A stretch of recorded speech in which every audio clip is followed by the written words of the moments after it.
Star Wars Revenge of the Sith cut down a more gruesome Order 66 scene. That is the headline of this week's Force Friday show. And joining me as ever is Stephen to talk all things Star Wars. This is basically a short little article, Stephen, from me, McDiarmid, who was doing an interview somewhere. I don't know where the hell it was, but he was doing an interview, and it was at Salt Lake City's Fan X convention. That's where he was doing the interview, and basically he was talking about Revenge of the Sith. What parts of it he enjoyed, what he got out of it, and he dropped a little thing here about George Lucas cutting some more gruesome parts of the Order 66 scene. That incredibly iconic scene, one of the best from the whole prequel trilogy for me, alongside the one that he spoke about as being his personal favourite, which we will get into. But what's your thoughts on this, Stephen? Were you happy this was cut down, or would you have liked to have seen this more gruesome ending? I think I would have liked to have saw it, John. From a movie point of view, a movie making point of view, it certainly would have raised the rating, and I don't think that would have been a good idea. Not for a Star Wars film. For an adult person watching Star Wars, it's a dream come true, but got to remember what Star Wars is aimed at. It's aimed at young kids. You've got to admit it is. I would have liked to have seen this, possibly. I don't know if these scenes were ever shot or not, or if it was just a decision they made very early on not to do it. Yeah. The whole sequence, so I really enjoyed it. It was one of the sort of standout sequences in that movie. Quite emotional as well when you see the sort of slaying of the Jedi. I think John Williams' music helps to add to the effect as well. And Ian McDiarmid, you're right, John, it was a panel appearance at Salt Lake City's Fan X convention last weekend.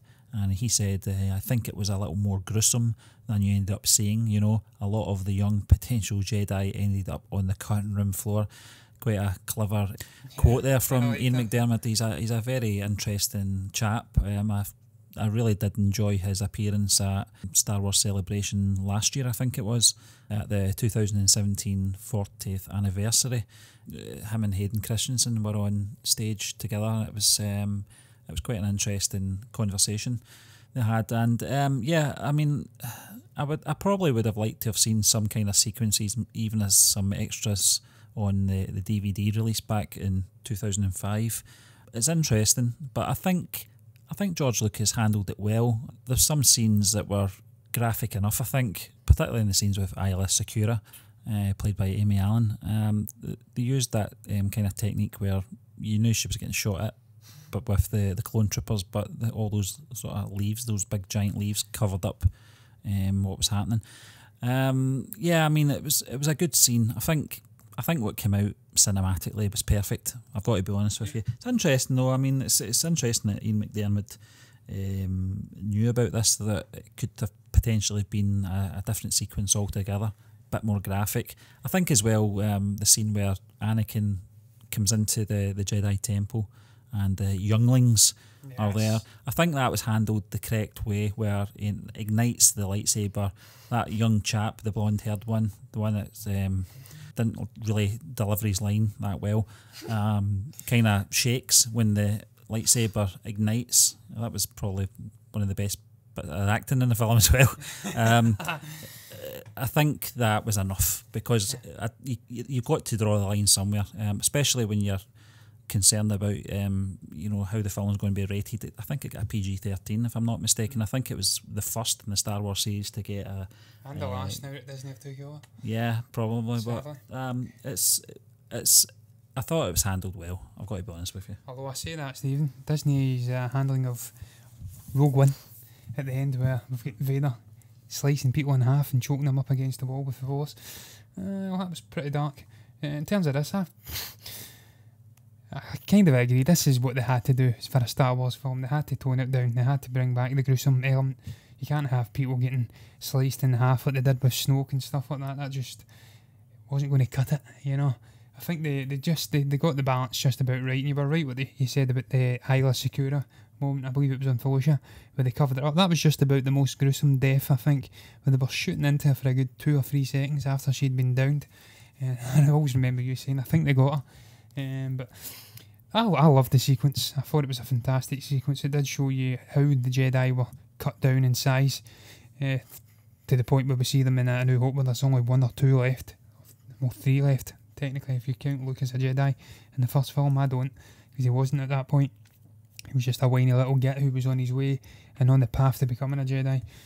So it was necessary, and I think they got the balance right. At some of the moments I loved Ki-Adi-Mundi's death. I think he was flying a ship, is that right? I'm not sure if that's 100% right. He was flying a ship, and it got shot down. That was very cool, seeing it whipping over the worn and destroyed surroundings. Yeah, that was scenes for scene remake of the speeder chase in Endor. Oh, in Endor, John. yeah, It was yeah. if you look at the angles of the shots, it's exactly the same as when Luke reverses his speeder back so he can take on the 2 speeder troopers. That again plays into what we were discussing last week, Stephen, about the symmetry Yeah. between the films. There's a lot of that going on in these films, and again, it just hints at the intelligence with which George handled these films. I think people are more and more beginning to recognise some of the positives that came out of it instead of just focusing on Jar Jar and his whiny voice. No offence to the guy who played him, incidentally. I know he's Ahmed Best. No offence, mate. I still love you. But yeah, it's a very interesting article. I don't think they would get away with going down the gruesome route, sadly. But I would have loved to have seen Anakin cutting down those younglings. Being the fan of horror I am, I'd have been quite happy to see decapitation. Just for the fact that them being buffed, the youngling name being buffed, I would have ended them for that alone. I'd have loved to have seen what he did to the Trade Federation guys. Or you know what I'm talking about, Newt Gunray and stuff, it get ended on Mustafar, the way he sliced across him. That was just glorious. I'd have been quite happy to have seen it.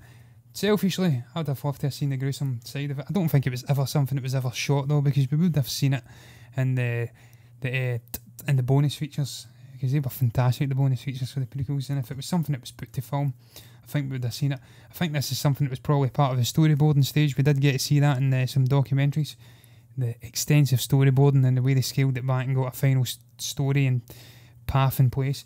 I think that would have been ditched at that stage. But it's great to see Ian McDiarmid talking about Star Wars again. I really do want to see this guy coming in and doing something before he ends up getting too old. The guy's voice, everything about him, I just love him. And him discussing his favourite scene as well, that being the opera scene. That's glorious as well. I do agree with him. Where he says when the old monster finally nails it with Anakin and gets him over to the dark side.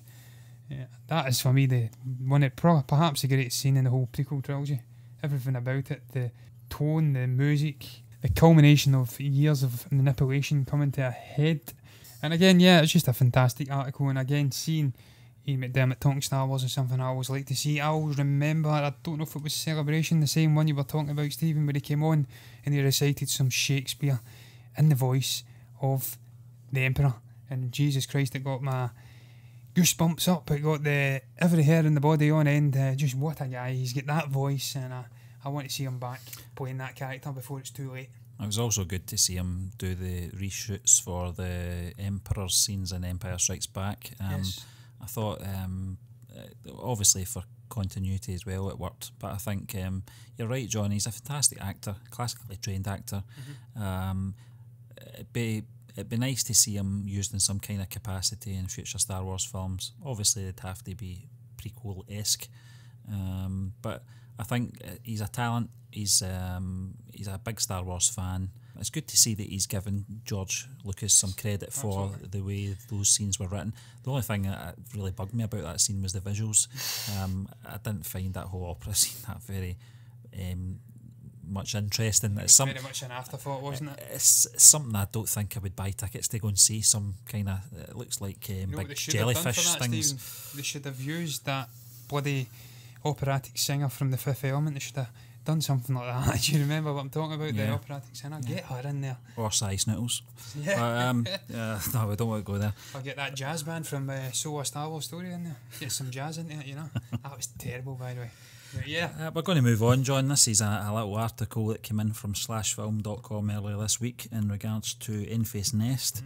Mm-hmm. Enfys Nest is a Star Wars character with limitless potential for future stories.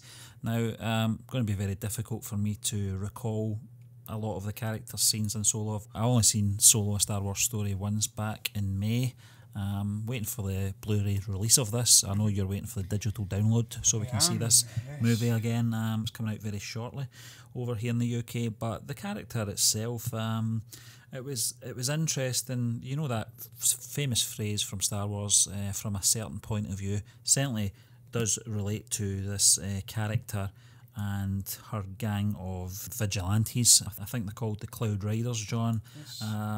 From the storytelling point of view, they were portrayed as the villains of the movie, I think it's fair to say. We later discover they're actually some kind of offshoot of the rebellion. It is very interesting. This is actually mentioned, I think, at some point in the prequels. I think it's Padme questions her loyalties to the Republic at this point, and questions whether or not she should maybe see things from the Separatist point of view. So those kind of stories were already there very early on in the Star Wars stories anyway. But it's very interesting to see it play out like this. The character Enfys Nest, I love the look of this character as well. Yes. I think it's certainly something they can explore in potential, I was going to say film, but I've actually, more I think about it, I think I prefer to see these kind of characters sort of streaming some sort of Star Wars television series on a streaming channel, whether that be on the Disney one or whatever. I think that character needs to be explored a little bit more, but I don't think it's going to be any time soon in any cinematic releases. I think possibly, certainly the Cloud Riders, I think this would be something that could play into a television series set around about this time. I think it would work. Yes, absolutely. I think just the character itself, Stephen, as a whole, is absolutely fascinating. I completely agree with much of the sentiments shared in this article. Just the way she was introduced, it was a very shocking introduction. I got a brief nod. I think I discovered it was a female character maybe a couple of weeks to a month prior to it, but I didn't realise she was so young. So when you see this quite ominous figure who's stalking Beckett, Solo, and the rest of the gang throughout the film, being a bit of a nuisance, and then she's unmasked to be a young, freckled 18-year-old lady, it's quite something. It did take me aback, and it opens up the whole possibility of where this character can go. I know it's already been expanded to some extent in the Solo novelisation and a couple of other things that they're doing. I've not read any of them, incidentally, but I know it has been expanded. Some of her backstory, the tragedy of the character. In these novelisations, they do hint that her mother was a bit of a freedom fighter, and just the use of a helmet as well. I believe she's using apparently a newbie's helmet, which and there's a whole which has its own backstory of a sort. And there's hints that they may be expanding this backstory out because the helmet comes from Uba.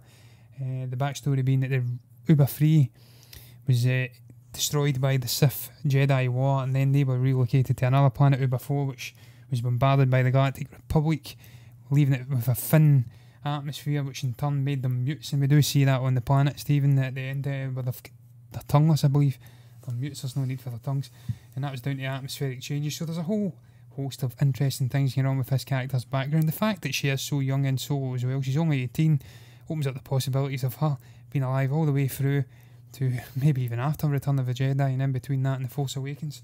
If she lives to be 70 or 60 or 70, it's still quite sprightly, and she could be going on throughout all of this, and we could see things like we've seen in Claudia Gray's novels, where you're seeing different perspectives to the original events and the original trilogy and stuff. So it's a very, very fascinating character. I love the visuals as well. I love the fact she's young. I love the fact that they are an offshoot of the rebellion, because that actually says that to you, Stephen. I despised the character while I was watching Solo initially. She was just a nuisance. Her gang were a nuisance. And then to have them then revealed as rebellion, you then understand that they're actually the good guys, Beckett and Solo. They're smugglers. They're actually the bad guys of a sort, and as you said, from a certain point of view. And just the history, Stephen, the actual literal history. The Cloud Gang, this Cloud Gang goes back to a 1977 comic book release, so it's a long and illustrious history with Star Wars. Yeah, I mean, part of this article contradicts what you're saying, John, in regards to why they were mutes. Does it? Yeah, it kind of confuses me a little, because it does say that Enfys at Origins fighting the Crimson Dawn. She explains her mother's people were peaceful, then the mercenaries who would once become the Crimson Dawn came to exploit the planet and its people for a rare resource. It's not named what the resource is. And when the locals fought back, the Crimson Dawn cut out the tongues of every citizen. It kind of contradicts itself there in that fashion, but it's Maybe interesting. There was no need for their tongues because they were mute, Stephen. I don't know. Maybe the mutes have to lose their tongues. I don't know. But also, I think the whole timeline gets a little bit fuzzy as well in regards to. You soon realise that Enfys was born around 28 years before the Battle of Yavin, and the Siege of Mandalore was I think it was about 19 years before the Battle of Yavin, making Enfys already 9 or 10 when Darth Maul became, the power base into the Crimson Dawn. It's a great backstory, and I think they've really fleshed out the Cloud Riders, and that period in time as well. It's certainly something I think they can look at, but as I said, I don't think they've got the room to put this into anything cinematically at the moment. We've got the Rian Johnson trilogy coming up, and also the Benioff and Weiss films as well. I don't know how many they're making. And we've also got the television series coming out by Jon Favreau, which is not going to take place at this point in time in the Star Wars canon. So it might be something that they look at maybe as an animated series or a television series on a streaming service. I think I would prefer to see this kind of level of characters on some streaming service as a as a series around about this time. I think this is an interesting time to keep within as well, to really learn more about these characters. Yeah, I'd love to see prequel stuff like we did see with Soul, more of that. I think that what they were hinting at with the helmet thing in the mute was that she could be half Ubi's, and that's why she's wearing an Ubi's helmet, and that could have implications for her story, and we may get to see her backstory, and perhaps, as you said, a TV show or something, Stephen. Odd how she got to know Beckett. Apparently she handed the fuel, incidentally, that she got at the end of Soul off to Jyn Erso and Saw Gerrera, so there's a connection right away. We could see maybe that played out in a TV show. Very interesting character, but I digress. We're moving on to the next topic, Stephen, and it's all about Ray Park Soul interview about his return to the character of Maul. Yeah, John, this was another article by Slash Film. I think there's a video there as well on their website if you want to go and watch it. And it's really Ray Park really showing some of his lightsaber techniques. It's very interesting to see that he's actually holding the single blade rather than a double blade that's so synonymous with the character. Just going back to his secret cameo, this was something that was very locked down with Ron Howard. And I think at some point in this article, I don't know if it's in this article or not, but I did read somewhere that Emilia Clarke, when she was filming this particular scene, that she didn't know who she was actually addressing her lines to. I think possibly there was a voice actor or a stand-in that was maybe reading the lines of Maul, because certainly in his dialogue in the movie it doesn't suggest at any point that he's a Sith or anything like that. So I remember my reaction when we went to see this movie back in May, John, and when we saw the cameo from Ray Park. I thought it was a very clever thing to do. I don't think a lot of people were accusing it of being desperation from Lucasfilm because of all the bad publicity surrounding the movie, and it was really just their last throw of the dice to really try and win the fans back over. I don't think that was the case. I think Maul had already been established as surviving the Phantom Menace through the animated series anyway. It was a good time to bring Ray Park back in. You might as well use the guy while he's here. Yep. His enthusiasm for the character and Star Wars as a whole has never been something that should be questioned. He appears at so many of these conventions. The guy's full of energy still. It's been nearly 20 years since he played that role for the first time. He's not lost any of that energy or the enthusiasm, and I thought the scene played out well. I don't think it really took you out of the whole story in any case anyway. We always knew there was someone that was working in the background. I've got to be honest, I thought it was Jabba the Hutt, but when Darth Maul revealed himself, it was quite a nice surprise for me anyway. Yeah, I mean, I was absolutely delighted, Stephen, with Ray Park coming back myself. I was surprised. I went in slightly in the dark with this film. I didn't surround myself and smear myself in all the spoilers like I did with The Last Jedi. I knew that Luke had died and everything before I went in, just to stop the disappointment of that. I'm glad that I'd surrounded myself in spoilers, but with this was a different experience for me going to see Solo. I knew it was a more fun, lighter toned adventure story, and so when we got to see Darth Maul revealed, I was really surprised and really delighted, because obviously we've seen this character being rebuffed, if you like, in the Clone Wars, and he says that in the short little interview he does with Slash Film, that he had watched the Clone Wars, immersed himself in the character, and it was really buzzing to come back and reprise the role. And anything that makes this guy happy, I'm happy, because as you said, he pops up in all the conventions, Star Wars Celebration. He's revelled in getting to play this character. Nearly 20 years he's been synonymous with the role, and he pops up and he's still full of all the energy that he had back then. He's pirouetting around the stage and doing lightsaber battles with fans and showing them how to do this and that. Guy's a martial arts expert. I laughed at another article I read as well about him talking about people saying he was fat during it, and he laughed it off because he says he'd worked his butt off to be in this role again. And that you have to remember, he was like 22 when he first played the role, and he was training 15 hours a day.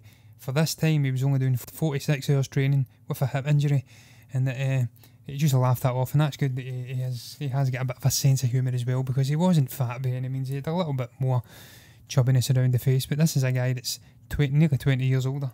That's to be expected. He's still in a hell of a shape. I tell you, look at some of the photos of him, he is built like a tank and he's ripped.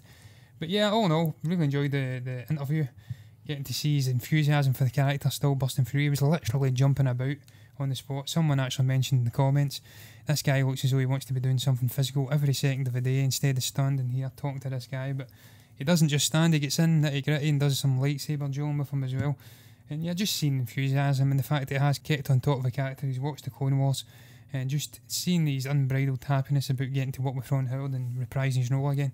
It's great, and I want to see this guy back playing this character again in some form. I hope we get to see that Criminal Underground story in a standalone film, be it Boba Fett or any other character, and seeing him as part of the Crimson Dawn, that'll be great. Yeah, one of the things I liked about this this interview as well is some of the photographs that it shows you of him, in costume, and it shows you him with the limbs. Yeah. It's something that you kind of see it in the hologram, but you don't see it enough. It makes it's very interesting to see that they went this far with the makeup tests, and we really didn't really see his legs that much in the final version. But it's something, as you said, John, it's a character I loved the first time I saw him, and I remember back in 1999 being shocked that they killed him off so quickly. So it was great to see him return in the Clone Wars. I certainly would like to see him return, and like I said when we're talking about the Enfys Nest character and the Cloud Riders, it's something that we might see the character popping up in some form of a television series. I wouldn't mind that, to be honest with you. I think the character has been underused, certainly in live action anyway, and I would just like to see a return. I think for Ray Park as well, I'd like to see it. You're right, John, the guy's full of energy. If you see him at these conventions, he doesn't sit down for a minute. He's showing the audience some moves. He's showing them some exercises and stuff like that. The guy never stops. He's still got the same energy he had 20 years ago, and as you said, he's 20 years older now. I think he looks in great shape for a guy his age. And those photo shots as well, he doesn't look like he's aged at all. No. He looks exactly the same as he did in The Phantom Menace. Yeah, and incidentally, Stephen, I didn't even touch upon those photographs. Those photos are unbelievably cool. The legs look amazing, and I don't think there's anything wrong with the way the guy looks. You're going to get these idiots in every walk of life slagging every little detail because it's Disney and they're butthurt because things aren't going exactly the way they want them. I can get on board with some of the criticisms, but not this. I mean, this guy's in amazing shape. What crack are they on? But yeah, like I says, shows the dedication he's got for the character to this day. He's training 3, 4, 5, 6 hours a day just for a cameo. Hats off to him. Mad respect. But we're going to move on to the next and the final topic in this week's episode of the Force Friday show. It's all about Michael K. Williams still wanting to be part of a Star Wars franchise. This is from Variety, and the character was also cut from a standalone sew a Star Wars story after a scheduling conflict in the reshoots. Obviously, the massive amount of reshooting that had to be done after Kathleen Kennedy's balls up, bringing in Lord and Miller, and then had subsequently having to sack them 2 weeks before the film's production ended. This guy was one of the casualties, and he does say that he has not had a chance to see Solo, but shout out to his castmates. Even though I didn't make the final cut, they're still my castmates, and I love you guys. I'm quite sure I'll get around to it, but I'm interested in getting another shot and being in that galaxy. I would love another opportunity to be in Star Wars, and I have to say, he's a very good actor, and I'd love to see him getting another shot at being in Star Wars in some form or another. And it was a real shame that he never got to see this character play out. Obviously, he was set to play the character of Dryden Voss. It was scrubbed. Paul Bettany came in, but I have to say, despite him being such a good actor and me wanting him to have another shot, Paul Bettany, what a stand-in. You can't get better than that, and he did a great job. Yeah, I kind of feel sorry for Michael K. Williams. It's one of those ones, if I was put in his shoes, I'd be absolutely devastated that my role was cut. And obviously with scheduling conflicts as well, it happens with all the greats anyway, John. So he's not going to be the first, and he's certainly not going to be the last that this happens to. But if you're a fan of Star Wars and you've got an opportunity to appear in a Star Wars film, certainly his scenes were shot. Well, they'll not see the light of day, obviously, because of the intense reshoots for this movie. And obviously the recasting of a more prominent actor, I think it's fair to say, in Paul Bettany. It's never going to see a light of day. It's very similar to Eric Stoltz playing Marty McFly and being recast with Michael J. Fox. We've never seen the footage from this. I think this is going to be buried forever in a vault somewhere. Michael K. Williams is a great actor. Yes. And I hope they do utilise him in some fashion in future movies. I think they will do that. I think as goodwill they'll do it, because it certainly wasn't his fault, any of this. I certainly don't want to see the actor maybe in 40 years' time appearing in some kind of version of Elstree 1976, because I think he's a talented man. And it reminds me of the Garrett Hagen that played Biggs. In a way, although he did have some scenes at the very end of A New Hope. Yes. His role was very much cut down for the final cut of A New Hope. We've seen those bonus features on the Blu-rays for A New Hope, where he had a more prominent role early on in the film. And no offence to Garrett Hagen, but certainly his career, as far as Hollywood goes, didn't flourish after A New Hope. It might have taken a different direction if those scenes weren't cut, but who knows. I digress. Michael K. Williams, he's very vocal about this. He still wants to appear in future Star Wars films, and as I said, I think there'll be some goodwill towards the actor, and I don't think he was the only actor that was cut from this film. I think they will get another opportunity to appear in future Star Wars films. Yes, I certainly hope so. We've seen it before with Disney. I think they wanted Felicity Jones in some form in one of the first ones. I don't know if it was Force Awakens or not. Couldn't get her at the time, but they eventually got her in to play Jyn Erso in Rogue One. So we've seen it before. They will go out their way to get a certain actor, and certainly if they've identified Michael K. Williams as a guy they wanted in, they liked his acting ability, they liked what he can do, and he's nearly done a whole film's worth of acting, and I do think they will come back in and get him. It's just a shame we will never get to see his portrayal of the character, what he brought to the table. It would have been very intriguing to see how it mirrored Paul Bettany's, what was different, what was the same, and it's just sad that we didn't get to see his riding voice, but hey ho, that's life. We certainly aren't ever going to get to see it, because it was Lord and Miller's, and Kathleen Kennedy will be wanting that swept well under the carpet for the whole of eternity, because that was a balls up of gargantuan proportions. But yes, it's a shame. I'm sure he'll get another chance to star in a Star Wars film if there's anybody with a heart within Disney, and I certainly would like to see him maybe popping up again in a criminal underworld film as another hard as nails, cold and calculated, psychotic criminal. But that just brings us to the end of this week's episode of the Force Friday Show, where we discuss all things Star Wars. We'd just like to thank you for listening to us once again, and we'll be back next Tuesday with Box Office Chat. Remember guys, if you enjoyed that episode, then do hit that like button, comment below, and maybe subscribe to the channel if you haven't done already. If If you want to follow us on social media for all the latest updates from Movie Burner Entertainment, then we can be found on Twitter and Facebook at Movie Burners. You can also listen to us on Google Play and iTunes at the Movie Burner Podcast. And last but not least, if you want to access all the latest written reviews and the occasional article, then that can be found on our website at movieburnerentertainment.org. Until the next time, goodbye.